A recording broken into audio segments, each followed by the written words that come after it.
प्रणाम और नमन करते हुए कार्यक्रम की शुरुआत करता हूं। तो मित्रों, कैसा लग रहा है आप लोगों को? कुछ कुछ हो रहा है? तो फिर अपनी भावनाओं को व्यक्त करते हुए पूरी तालियों की गड़गड़ाहट के साथ राजीव दीक्षित साहब को मंच पर बुलाएं।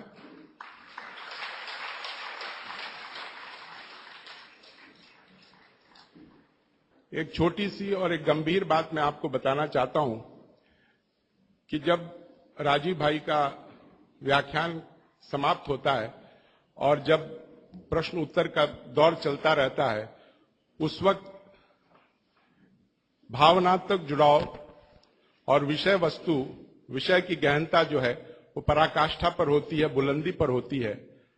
और ऐसे में हमारे कुछ मित्र अनायास बेरहमी से उठकर जाने का प्रयास करते हैं, जो उस बुलंदियों को ठेस पहुंचाती है। तो ये हमारी गुजारिश है कि जब तक ये कार्यक्रम चले, जब तक राजीव भाई नीचे नहीं उतरे, आप लोग जाने की कृपा मत करें। हम लोग एक छात्र हैं, एक बहुत ही गूढ़ और एक गहन विषय को समझने आए हैं। तो छात्रों वाले शिष्टाचार और छात्र का धर्म का निर्वाह हमें करना होगा। और इसी अपेक्षा के साथ मैं मंच राजीव भाई को सुपुर्द करता हूं। परम पूजनीय साध्वी जी, सत्य प्रभा जी, परम पूजनीय साध्वी जी, तरुण प्रभा जी, उनको मेरा सादर वंदन, कोटि कोटि वंदन। मुझे बहुत आनंद हुआ कि आज उनकी निश्रा में आपसे बात करने का, संवाद करने का समय मिलता है। मैं आपसे कल और कल के अगले एक दिन पहले और उसके एक दिन पहले 3 दिनों से जो बात कर रहा हूं, उसी बात को थोड़ा आगे बढ़ाता हूं। और आज की बात मैं आपके लिए बहुत महत्व की मानता हूं। अब तक मैंने आपसे अष्टांग हृदयम के जिन सूत्रों पर चर्चा की है, हम लोग हर एक विषय में, आप जानते हैं ना, एक थ्योरी होती है और एक प्रैक्टिकल होता है। तो अब तक आप समझिए कि मैं आपसे थ्योरी की बात कर रहा था और थोड़ी सी बात और करूंगा थ्योरी की जो बची हुई है। फिर उसके बाद आज मैं आपसे कुछ प्रैक्टिकल बात भी करूंगा। अगर मैं एक और भाषा में बात करूं तो आप में से कोई लोग अगर वकालत के पेशे में हो, वकील हो, तो आप जानते हैं कि कोर्ट कोई फैसला सुनाता है, जजमेंट देता है, तो उसका एक ऑपरेटिव पार्ट होता है, फंक्शनल ऑपरेटिव पार्ट। वो अब शुरू होगा आज से, ऐसा आप कह सकते हैं। Please mobile phone switch off कर दीजिए। साध्वी जी आज हमारे बीच में हैं, आप इस बात के लिए आज छूट नहीं ले सकते। तो अब तक मैंने आपसे जो कहा है वो सूत्र रूप में थोड़ा सा सिद्धांतिक बातें, लेकिन सरल भाषा में विज्ञान के साथ पेश करने की कोशिश की, समझाने की कोशिश की। आज कुछ ऐसी बातें जो दैनिक जीवन में आप प्रयोग करें। इन सूत्रों का प्रयोग तो करना ही है, इसके लिए तो कोई विकल्प नहीं है, लेकिन इन सूत्रों के आधार पर आगे भी बहुत कुछ है जो भागवत जी ने कहा है। साध्वी जी चूंकि यहां पर हैं, तो उनकी जानकारी के लिए एक छोटी सी बात जो आपके लिए पुरानी लगेगी, शायद उनके लिए नई होगी। और मैं उनको इसलिए भी ये कहना चाहता हूं कि वो अपने व्याख्यानों में हर बार ये बातें सैकड़ों लोगों तक कह सकती हैं। साध्वी जी, यहां पर हम लोग बात कर रहे हैं 3,500 साल पहले भारत में एक महान व्यक्ति हुए, उनका नाम था महर्षि बागभट्ट। उनकी लिखी हुई 2 शास्त्रीय पुस्तकों पर हम चर्चा कर रहे हैं। एक उनकी पुस्तक है अष्टांग हृदयम, दूसरी पुस्तक है उनकी अष्टांग संग्रहम।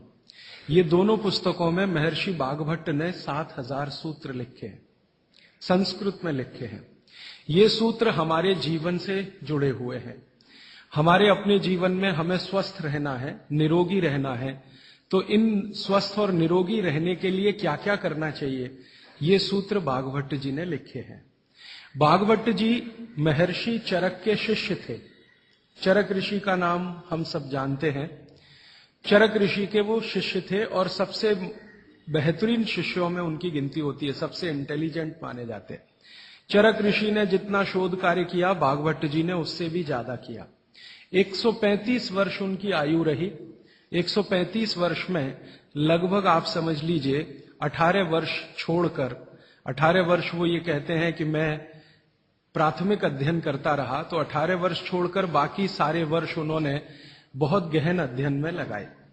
और उन्होंने कोई एक सूत्र लिखा तो उस पर कम से कम 50 से ज्यादा उन्होंने ऑब्जर्वेशंस किए। आज का जो विज्ञान है, जिसको हम आधुनिक विज्ञान कहते हैं, ये पूरा ऑब्जर्वेशन पर आधारित है। ऑब्जर्वेशन को हिंदी में क्या कहते हैं मैम? हाँ, निरीक्षण, परीक्षण या निरीक्षण, हाँ, प्रयोग या परीक्षण या निरीक्षण। तो अगर जैसे उन्होंने कोई सूत्र कह दिया तो उसका 50 बार परीक्षण किया, अलग अलग परिस्थितियों में अलग अलग लोगों पर किया, और जब उन्होंने देखा कि परिणाम वही है तब सूत्र लिखा। अब हम कल्पना करें कि 7000 सूत्र लिखे हों और एक एक सूत्र पर 50-50 परीक्षण उन्होंने किए हों, तो पूरी जिंदगी उनकी इसी में निकल गई। महर्षि भागवत बाल ब्रह्मचारी थे, अंतिम समय तक वो ब्रह्मचर्य का ही पालन करते रहे, गृहस्थ आश्रम उन्होंने नहीं जिया, लेकिन वो मानते थे कि गृहस्थ आश्रम बहुत महत्व का है। तो ऐसे महर्षि भागवत के सूत्रों को मैं पिछले 6 साल से पढ़ता रहा, और भारत की आज की जो परिस्थिति है, मैं मानता था और आज भी मानता हूं कि उसमें ये बहुत अनुकूल है। आज हमारे भारत की परिस्थिति ऐसी है, 112 करोड़ लोग इस देश में रहते हैं, इनमें से करीब 75 से 80 करोड़ लोग बीमार हैं। सरकार कहती है कि सिर्फ 30 करोड़ लोग हैं स्वस्थ, बाकी सब हैं बीमार। अलग अलग बीमारियां हैं, वात की बीमारियां हैं, पित्त की हैं, कफ की हैं, और इन बीमारियों का इलाज करने के लिए भारत में कुल मिलाकर 23 लाख डॉक्टर हैं रजिस्टर्ड, जो एमबीबीएस, बीएएमएस और बीएचएमएस तीनों पद्धति के हैं। 23 लाख रजिस्टर्ड डॉक्टर हैं। अगर अनरजिस्टर्ड डॉक्टर भी इसमें मिला दें तो सरकार कहती है लगभग अनरजिस्टर्ड डॉक्टर भी इतने ही हैं, 25 लाख के आसपास। तो कुल मिलाकर हम 50 लाख डॉक्टर मान लें, अनरजिस्टर्ड और रजिस्टर्ड, तो भी मरीजों की संख्या 70 से 80 करोड़ है। एक डॉक्टर एक दिन में अच्छे से अच्छे काम करे तो 30 से ज्यादा मरीज नहीं देख पाता। तो मैंने एक दिन हिसाब लगाया कि अगर 30 व्यक्ति एक डॉक्टर के सुपुर्द कर दिए जाएं तो 50 लाख डॉक्टर हैं, मुश्किल से 1.5 करोड़ लोगों का इलाज हो सकता है, और रोगी 75 से 80 करोड़ हैं। तो भागवत जी एक सूत्र लिखकर चले गए, वो ये कहते हैं कि हर व्यक्ति अपनी चिकित्सा स्वयं कर सकता है, और इस बात को उन्होंने कहा कि 85% चिकित्सा बहुत आसान है, जो कोई भी व्यक्ति स्वयं कर सकता है। 15% चिकित्सा थोड़ी मुश्किल है, जिसमें आपको विशेषज्ञ की मदद की जरूरत पड़ती है। तो मैंने सोचा क्यों ना ये 85% चिकित्सा जो आसान है वो लोगों तक पहुंचाई जाए। इस दृष्टि से ये व्याख्यान श्रृंखला आयोजित की है।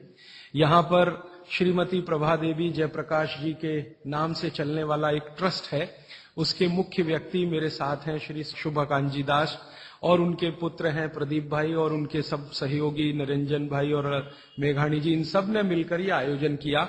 और मेरे जीवन का ये पहला व्याख्यान है जो मैं इस विषय पर दे रहा हूं। इसके पहले इस विषय पर मैंने कहीं बात ही नहीं की, क्योंकि अभी तक तो मैं अध्ययन ही करता रहा। और ये बात करने का ऐसा हो गया कि एक दिन मैं शोभाकांत जी के घर खाना खा रहा था, प्रदीप भाई के साथ बात हो गई कि क्यों ना इस विषय पे बात किया जाए। तो ऐसे ये तय हो गया अनायास, लेकिन मुझे लगा कि ये शायद सार्थक हुआ। कई लोगों ने मुझे कहा, और खासकर बाबूजी माने शोभाकांत जी ने मुझे कहा कि तुम पुराने भाषण देना बंद कर दो, वो जो पेप्सी कोका कोला वाले और विदेशी स्वदेशी वाले या WTO वाले, ये ही कहो। शायद बहुत लोग ऐसा कहते हैं। अगर ऐसा सबका मन बना तो शायद इस विषय में मैं आगे भी और ज्यादा गहराई से रिसर्च करके बात करता रहूंगा। तो अब तक हमने 3 दिन की व्याख्यानमाला पूरी की है, आज चौथा दिन शुरू हो रहा है।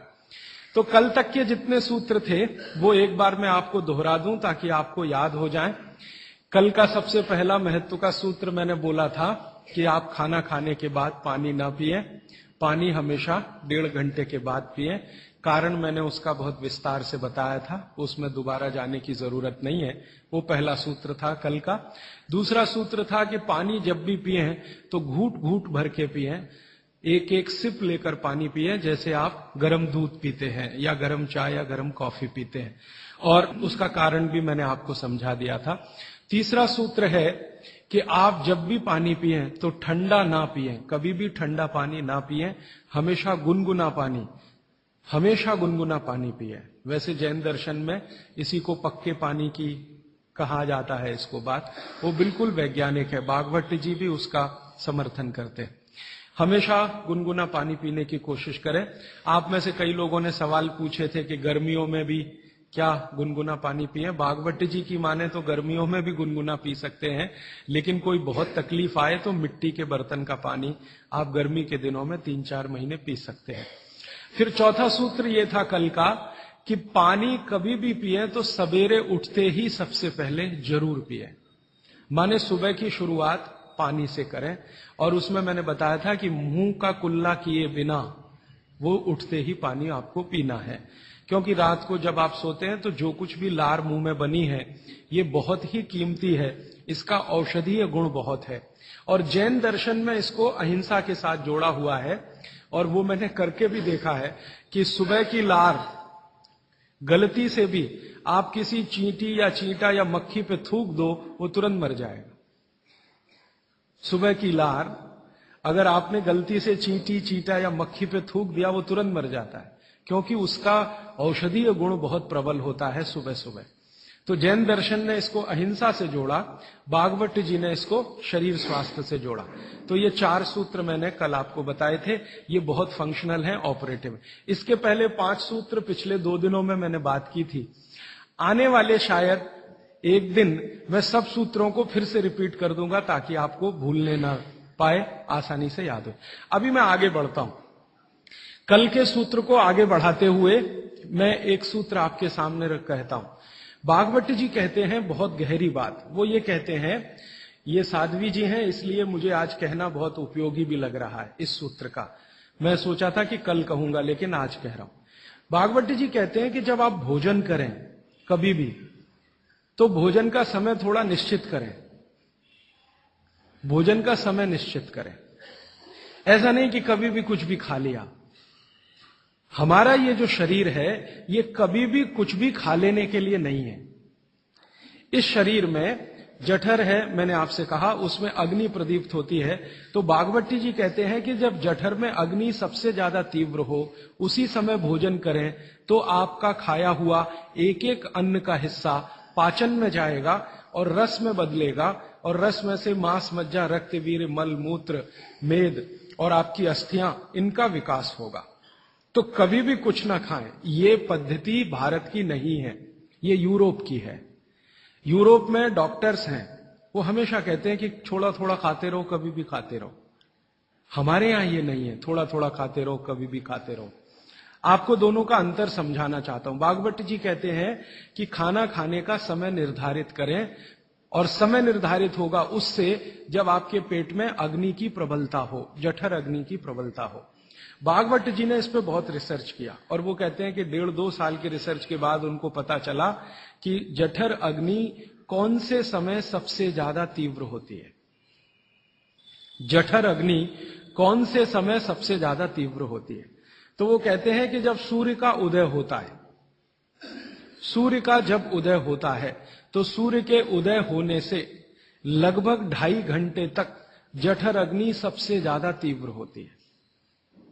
सूर्य के उदय होने से, सूर्य का उदय होना आप चेन्नई के हिसाब से सोच लीजिए, मान लीजिए 7 बजे, तो 7 बजे से लेकर 9:30 बजे तक जठर अग्नि सबसे ज्यादा तीव्र होगी। हो सकता है यही सूत्र अरुणाचल प्रदेश में मैं बात करूं तो वो 4 बजे से 6:30 का समय आ जाएगा, क्योंकि अरुणाचल प्रदेश में सूर्य 4 बजे निकल आता है। अगर मैं सिक्किम में बात करूंगा तो और 15 मिनट पहले हो जाएगा, और यही बात अगर मैं गुजरात में जाकर करूंगा तो आपसे समय थोड़ा भिन्न हो जाए। तो सूर्य के साथ इसको ध्यान रखें। तो सूर्य का उदय जैसे ही हुआ, उससे अगले 2.5 घंटे तक जठर अग्नि सबसे ज्यादा तीव्र होती है। तो भागवत जी कहते हैं कि इस समय सबसे ज्यादा भोजन करें, इस समय सबसे ज्यादा भोजन करें। वो तो एक जगह यहां तक कह देते हैं कि आप अगर संभव हो तो 9:30 बजे के अंदर ही लंच करें। 9:30 बजे के अंदर ही लंच करें, माने ब्रेकफास्ट गायब, नाश्ता छोड़ें, सीधे ही भोजन करें। यहां तक वो कहते हैं। वो ये कहते हैं कि सुबह 9:30 बजे तक अगर आपने भरपेट भोजन किया है तो इसमें से जो कुछ भी बनेगा वो एक एक बूंद, एक एक अन्न का टुकड़ा, एक एक दाने का टुकड़ा आपके शरीर के लिए उपयोगी होगा। क्यों? क्योंकि वो कहते हैं कि सुबह 7 बजे से, आपके हिसाब से मैं कह रहा हूं, 7 बजे से 9:30 जठर अग्नि बहुत तीव्र होती है। भागवत जी ने एक और रिसर्च किया था कि शरीर के जो अलग अलग अंग हैं, जैसे हृदय है, हृदय, और जैसे जठर है, जठर, जैसे किडनी है, जैसे लीवर है, इनके काम करने का अलग अलग समय है। जठर अग्नि के काम करने का सबसे अच्छा समय है 7 से 9:30, सूर्योदय से 2.5 घंटे तक। फिर इसी तरह से हृदय, हृदय के काम करने का समय है सबसे ज्यादा ब्रह्म मुहूर्त से 2.5 घंटे पहले। ब्रह्म मुहूर्त आप समझते हैं 4, 4:30, तो 2, सवा 2 बजे, 1:30 बजे से लेकर 4 बजे के बीच में हार्ट सबसे ज्यादा सक्रिय होता है और सबसे ज्यादा हार्ट अटैक उसी समय में आते हैं। किसी भी डॉक्टर से पूछ के देख लीजिए, क्योंकि हृदय जब सबसे ज्यादा सक्रिय होगा तो हृदय घात भी उसी समय होगा। इसलिए 99% हार्ट अटैक अर्ली मॉर्निंग्स में ही होते हैं, क्योंकि हृदय के काम करने का उस समय सक्रियता सबसे ज्यादा है। इसी तरह हमारा लीवर है, इसी तरह किडनी है। इसकी पूरी एक सूची मैंने बनाई है, बाहर पुस्तकों में है, इसलिए विस्तार में मैं नहीं जाता। संकेत के लिए आपसे कह रहा हूं कि हर शरीर के अंग का काम करने का एक निश्चित समय है, प्रकृति ने तय किया है, उसको भगवान ने तय किया है। तो आपका जठर अग्नि है, ये सबसे अच्छा 7 से 9:30, तो आप भरपेट खाना खाइए, ठीक है। फिर आप बोलेंगे जी दोपहर को भूख लगी तो थोड़ा और खा लीजिए, लेकिन भागवत जी कहते हैं कि सुबह का खाना सबसे ज्यादा, अगर आज की भाषा में मैं कहूं तो आपका जो ब्रेकफास्ट है ना, वो हैवियर से हैवियर होना चाहिए, भारी से भारी ब्रेकफास्ट। जितना खाते हैं ज्यादा भी खा लीजिए, कोई फर्क नहीं पड़ता। सुबह के नाश्ते में भरपेट खाइए।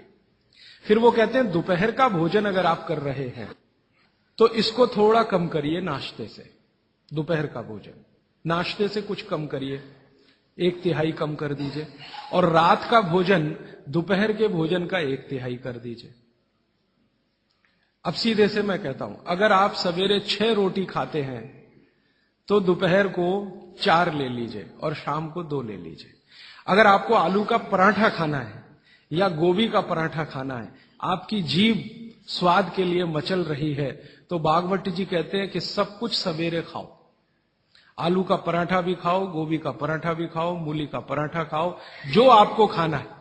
हालांकि जैन है तो आलू का पराठा तो निषिद्ध है, मूली का भी निषिद्ध है आपके लिए।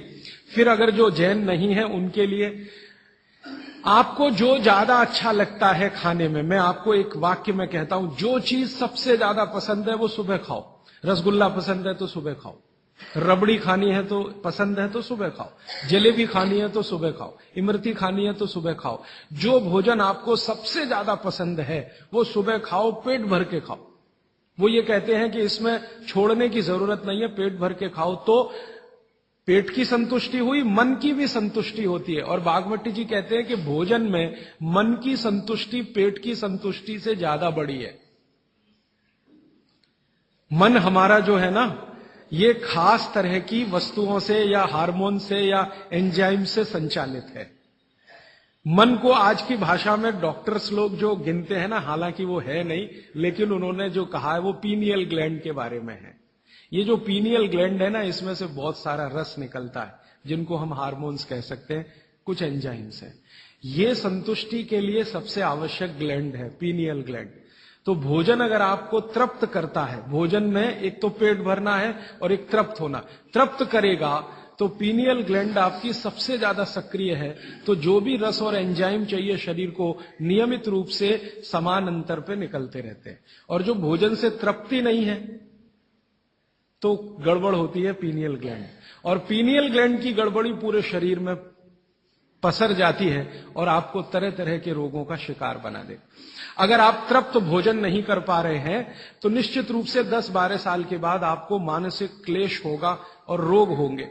मानसिक रोग बहुत खराब है, आप सिजोफ्रेनिया के शिकार हो सकते हैं, डिप्रेशन के शिकार हो सकते हैं, आपको कई ऐसी गंभीर बीमारियां हो सकती हैं।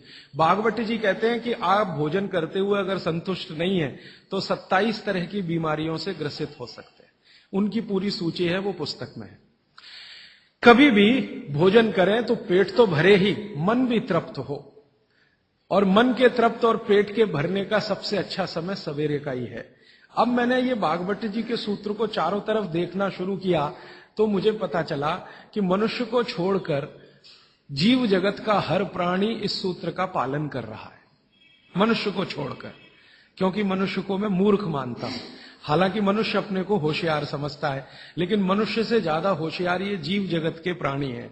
आप चिड़िया को देखो, चिड़िया, कितने भी तरह की चिड़िया, सवेरे सूरज उगते ही उसका खाना शुरू हो जाता है और भरपेट खाती है।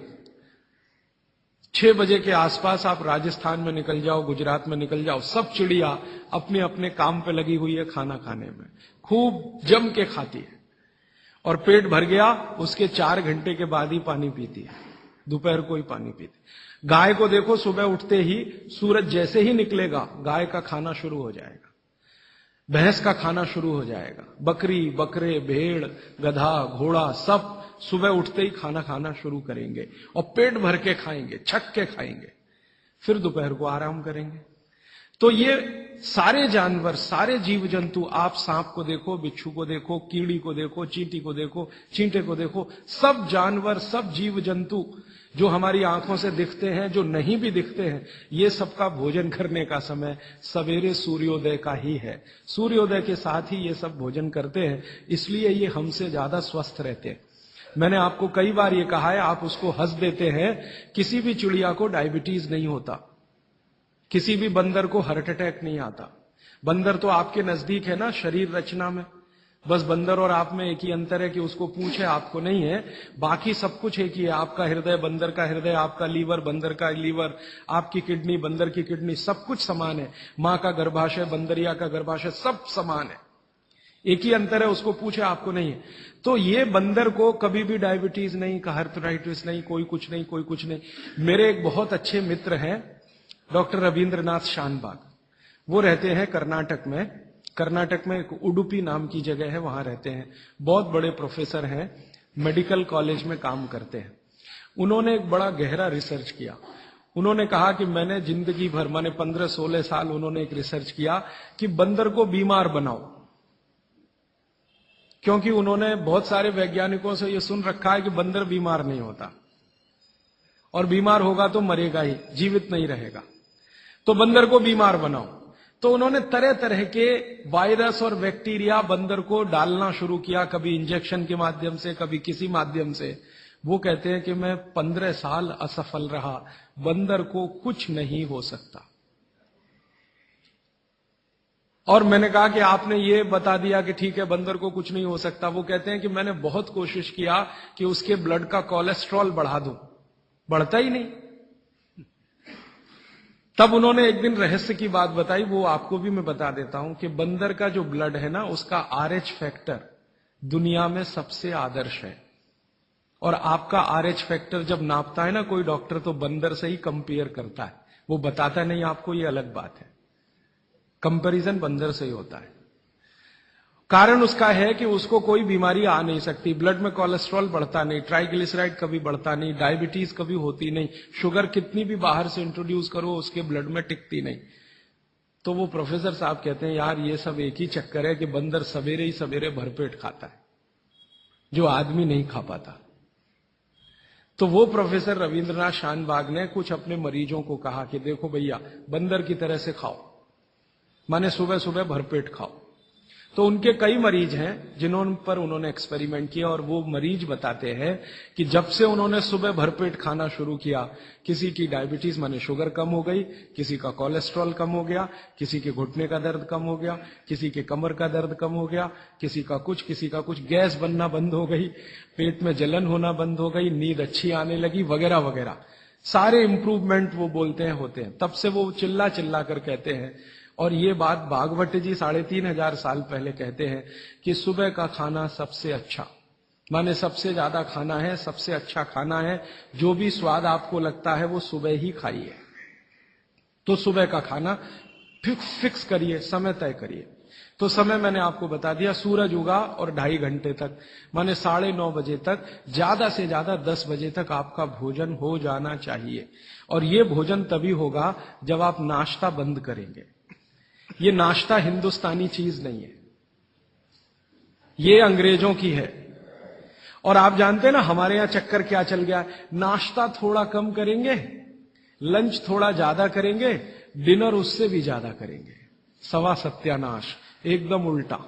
भागवत जी कहते हैं कि नाश्ता सबसे ज्यादा करो, लंच उससे कुछ कम करो, डिनर सबसे कम करो। हमारा बिल्कुल उल्टा चक्कर है, डिनर सबसे ज्यादा, लंच उससे कुछ और नाश्ता सबसे कम। ये अंग्रेज और अमरीकियों के लिए नाश्ता कम है। कारण पता है, वो लोग नाश्ता हल्का ही करें तो उनके लिए अच्छा है, हमारे लिए नाश्ता ज्यादा ही करना बहुत अच्छा है। कारण उसका एक ही है कि अंग्रेजों के देश में सूर्य नहीं निकलता। साल में 8-8 महीने तक सूरज के दर्शन नहीं होते। और ये जो जठर अग्नि है ना, ये सूरज के साथ सीधे संबंधित है। जैसे जैसे सूर्य तीव्र होगा, अग्नि तीव्र होगी, जैसे जैसे सूर्य कम होगा, अग्नि भी कम होगी। तो यूरोप और अमेरिका में सूरज निकलता नहीं, साल में 8-8 महीने बर्फ पड़ती है, -40 डिग्री सेंटीग्रेड तापमान होता है। तो वहां जब सूरज है नहीं तो जठर में अग्नि हो नहीं सकती, तो वो नाश्ता हैवी नहीं कर सकते, करेंगे तो उनको तकलीफ हो जाएगी। इसलिए मैंने सबसे पहले दिन जो सूत्र बोला था, अपनी आबो हवा, अपना पर्यावरण, अपना वातावरण, अपनी तासीर, इसको ध्यान में रखकर ही चलें। तो आपके देश की जो आबो हवा और तासीर है वो ये कि हर दिन सूरज निकलता है, सुबह निश्चित रूप से निकलता है, अगले दिन भी निकलेगा, करोड़ों साल से निकल रहा है, अगले करोड़ों साल तक निकलेगा। इसलिए भारत में every morning is good morning, सभी सुबह अच्छी है। यूरोप वाले तरसते हैं गुड मॉर्निंग के लिए, अच्छी सुबह होती नहीं वहां। इसलिए हर एक आदमी दूसरे को विश करता है, may I wish you to have a good morning. इसलिए वो गुड मॉर्निंग वाले लोग हैं। हमारे यहां तो every morning is good morning. तो हम गुड मॉर्निंग में क्यों फंसे हुए हैं? तो गुड मॉर्निंग से निकलिए, नमस्ते में आइए, नमस्कार में आइए, वणक्कम में आइए। ये गुड मॉर्निंग आपके लिए काम की चीज नहीं है। और ये गुड मॉर्निंग जुड़ी हुई है आपके पेट से। जितनी अच्छी सुबह होगी, माने सूर्य जितना अच्छा होगा, उतनी तीव्र जठर अग्नि होगी, उतना ही अच्छा भोजन करिए। तो वो कहते हैं कि सुबह का खाना आप भरपेट खाइए, माने नाश्ते को लंच में बदल दीजिए, ठीक है, 9:30 बजे तक, 10 बजे तक ज्यादा से ज्यादा। फिर आप इसमें तर्क और कुतर्क मत करिए, जी हमको दुकान जाना है, हमको ऑफिस जाना है, हमको दुनियादारी संभालनी है। किसके लिए? इसी पेट के लिए ना। ये दुनियादारी कर किसके लिए? आप इसी पेट के लिए ना। तो पेट तो दुरुस्त होने के लिए भागवत जी कह रहे हैं कि भाई इसको संभाल लो तो दुनियादारी संभलती है। और ये गया तो दुनियादारी संभाल के करेंगे क्या? मान लीजिए पेट ठीक नहीं है, स्वास्थ्य ठीक नहीं है, आपने 10,000 करोड़ कमा लिया, क्या करेंगे? डॉक्टर को ही देंगे ना। तो डॉक्टर को देने से अच्छा किसी गौशाला वाले को दे दीजिए, पेट दुरुस्त कर लीजिए। तो पेट आपका है तो दुनिया आपकी है, ये आप जान लीजिए। इसलिए पेट को दुरुस्ती के लिए भागवत जी कहते हैं सुबह का खाना भरपेट खाइए। माने आप बाहर निकलें घर के तो छक्कर खाना खा के निकलिए, भोजन करके ही निकलिए। दोपहर को 12 बजे से 1 बजे के बीच में जठर अग्नि की तीव्रता कम होना शुरू होती है। तो उस समय थोड़ा कुछ हल्का खाएं, माने जितना सुबह खाया उससे कुछ कम खाएं तो अच्छा है, ना खाएं तो और भी अच्छा है। खाली फल खा लें, जूस पी लें, दही पी लें, मट्ठा पी लें, आदि आदि। शाम को फिर खाएं। अब शाम का भागवत जी कहते हैं कि आपने एक चीज देखी है ना, वो बहुत प्रकृति से सीखने की जरूरत है। दीपक भरा तेल का दीपक आप जलाना शुरू करिए तो पहली लौ खूब तेजी से जलेगी, ठीक है, और अंतिम लौ भी तेजी से जलेगी। माने दीपक जब बुझने वाला होगा तो बुझने से पहले वो बहुत तेज जलेगा। यही पेट का भी नियम है। जठर अग्नि सुबह सुबह बहुत तीव्र होगी और शाम को जब सूर्यास्त होने जा रहा है तब भी तीव्र होगी, बहुत तीव्र होगी। तो कहते हैं शाम का खाना सूरज के रहते रहते खा लो। सूरज डूबा तो अग्नि भी डूबी। तो वैसे तो जैन दर्शन में कहा है रात्रि भोजन निषेध है, भागवत जी भी यही कहते हैं, तरीका अलग है बस। आप अहिंसा के लिए कहते हैं, वो स्वास्थ्य के लिए कहते हैं। वो ये कहते हैं शाम का खाना तो सूरज डूबने के बाद दुनिया में कोई नहीं खाता। गाय को खिला के देख लो, नहीं खाएगी। भैंस भी नहीं खाती, खिला के देख लो। बकरी भी नहीं खाएगी, बकरा गधे को खिला के देख लो, खाता नहीं। हाँ, बिल्कुल नहीं खाता। आप खाते हैं तो आप अपने को कंपेयर कर लीजिए कि किसके साथ हैं आप। कोई जानवर, कोई जीव राशि सूरज डूबने के बाद खाती नहीं, तो आप क्यों खा रहे हैं? प्रकृति का नियम भागवत जी कहते हैं पालन करिए। माने रात का खाना जल्दी कर दीजिए, सूरज के रहते रहते। माने 5-6 बजे के आसपास आपके यहां सूरज डूबता है, 6 बजे या 6:30 बजे, वही समय सबसे अच्छा है, डूबने से पहले। अब कितना पहले? तो भागवत जी ने उसका कैलकुलेशन दिया है, 40 मिनट पहले। सूरज डूबने का समय पता कर लीजिए। चेन्नई में सूरज शाम को 7 बजे डूब रहा है, तो 6:20 तक। 6 बजे डूब रहा है तो 5:20 तक। ये हिंदुस्तान के किसी भी कोने में चले जाइए, सूरज डूबने से 40 मिनट पहले का ही निकलेगा। तो 40 मिनट पहले शाम का खाना खा लीजिए, और सुबह का तो सूरज निकलने के 2.5 घंटे तक कभी भी खा लीजिए। दोनों समय पेट भर के खा लीजिए। फिर कहेंगे जी रात को क्या? तो रात के लिए भागवत जी कहते हैं कि एक ही चीज है रात के लिए, कि आप कोई तरल पदार्थ ले सकते हैं, जिसमें सबसे अच्छा उन्होंने दूध कहा है। साध्वी जी तो वो भी नहीं ले सकते, साधु तो वो भी नहीं ले सकते, लेकिन आप गृहस्थी लोग हैं तो इतनी छूट चाहें तो आप ले सकते हैं। भागवत जी कहते हैं कि शाम को सूर्य डूबने के बाद, मैंने आपको कल कहा था, हमारे पेट में जठर स्थान में कुछ ऐसे हार्मोन्स या एंजाइम्स या रस पैदा होते हैं जो दूध को पचाते हैं।